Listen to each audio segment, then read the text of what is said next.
the Virginia Living Museum in Newport News, Virginia, and here's what we're doing to preserve Deer Park Lake and the surrounding watershed.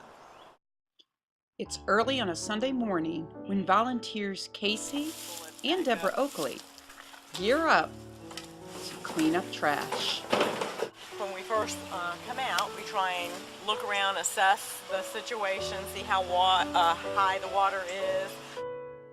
She sits in the front of the canoe.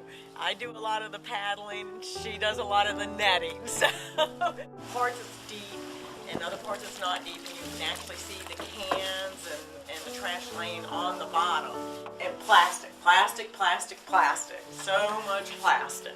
Bag it all up, and we try and do an estimate of weight every week and give that so that we know approximately how much trash that we're collecting out of the waterway and the land section per week. Prove time and time again with the turtles when they get plastic and think that it's food and it's their demise. It kills them. So every little bit.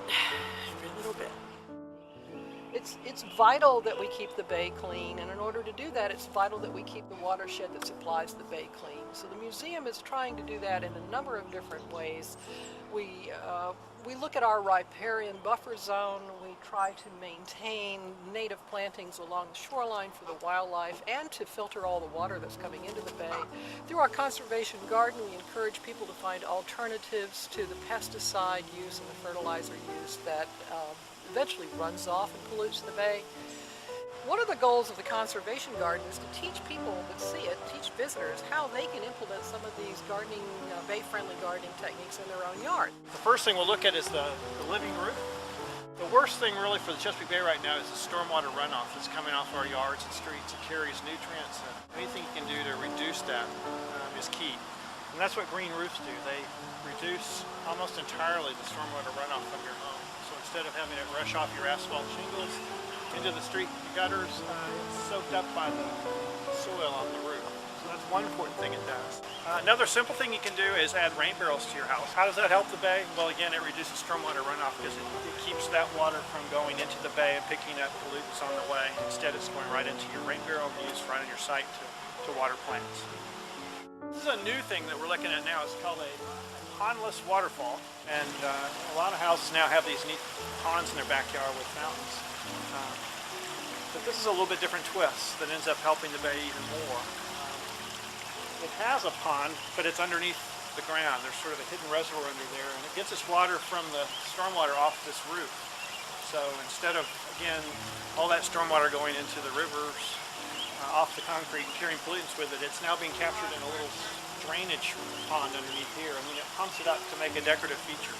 So we're saving stormwater, making it beautiful, and reducing its impact on the bay. One of the first things we did out here to make this area bay friendly was we had asphalt walkways for the visitors to walk on, which are pretty typical. But what they do is pond up water and feed it into the bay, and again, that's one of its biggest issues. So we replaced all those asphalt walkways with these paver systems.